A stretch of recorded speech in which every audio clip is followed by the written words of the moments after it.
So example 1, we've got a proportion. We have one fraction equaling another fraction, so we're going to go straight to cross multiplication. We're going to multiply diagonally here. We're going to multiply first 2 multiplied by v plus 6. And then we're going to set that equal to the other cross product. I'll do that in a different color. The other cross product, we're going to multiply diagonally across the equal sign. 9 multiplied by 10. I'm just going to go ahead and write that out. 9 times 10 is 90. And then from here, this is a regular equation to solve. Follow the steps. We're going to distribute the 2, and we get 2v plus 12 equals 90. If you're struggling with the rest of these steps, please reach out, because you'll want to make sure you understand how to do these going forward. Subtract 12 from both sides, we get 2v equals 78. And then divide both sides by 2. And we get 1v equals 39.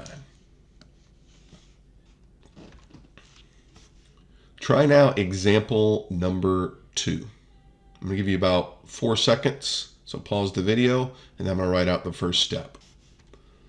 3, 2, 1. So that's the first step. 2 multiplied by p minus 8. And 5 times 10 gives us 50. And then see if you can go ahead and finish this problem. Same thing. Pause the video. Try it on your own. I'm going to show you the next step in a couple seconds. Distribute the 2. 2p minus 16 equals 50.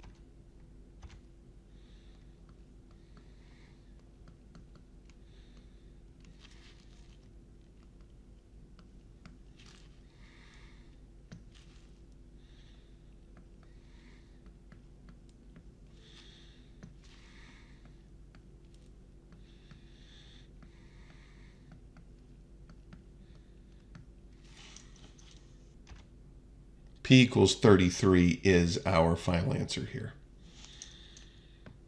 Try to start number 3. Multiply diagonally. There's our first step. What's next? So now we have 2x equals 3x minus 12. Next step's a little trickier. Remember, our goal is to combine like terms that are on opposite sides. So our like terms are 3x and 2x. So how do we get them together? Well, we want to move the 3x to the other side so that it's away from the constant negative 12. So the 3x is positive, so we're going to subtract 3x from both sides.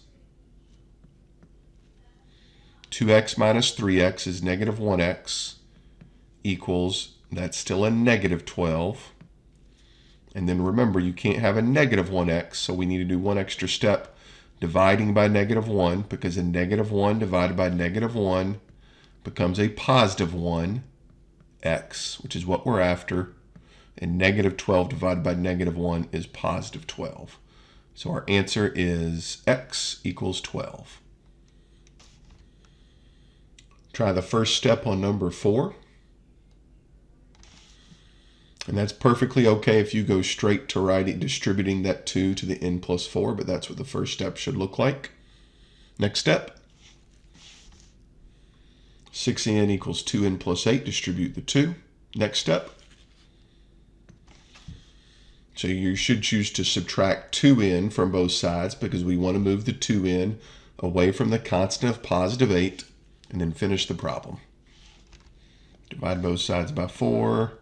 N should equal 2. Try to solve number 5 from start to finish. So you should end up getting x equals 91. Try number 6.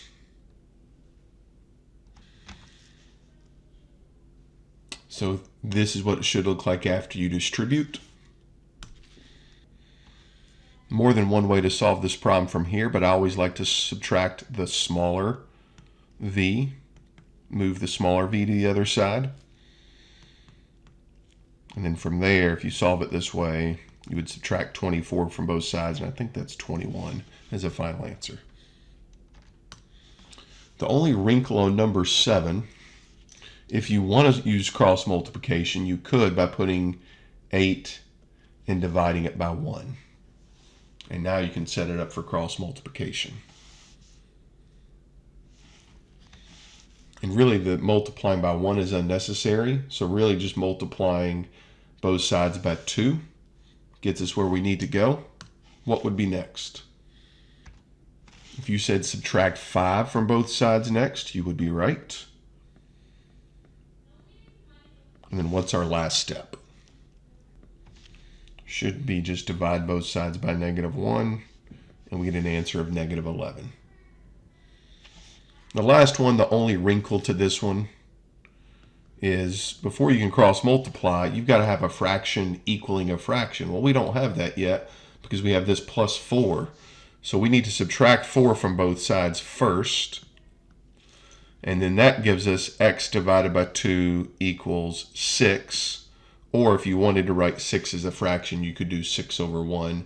And then from there, it's pretty simple. Cross multiply, we get 1x equals 6 times 2, which is 12.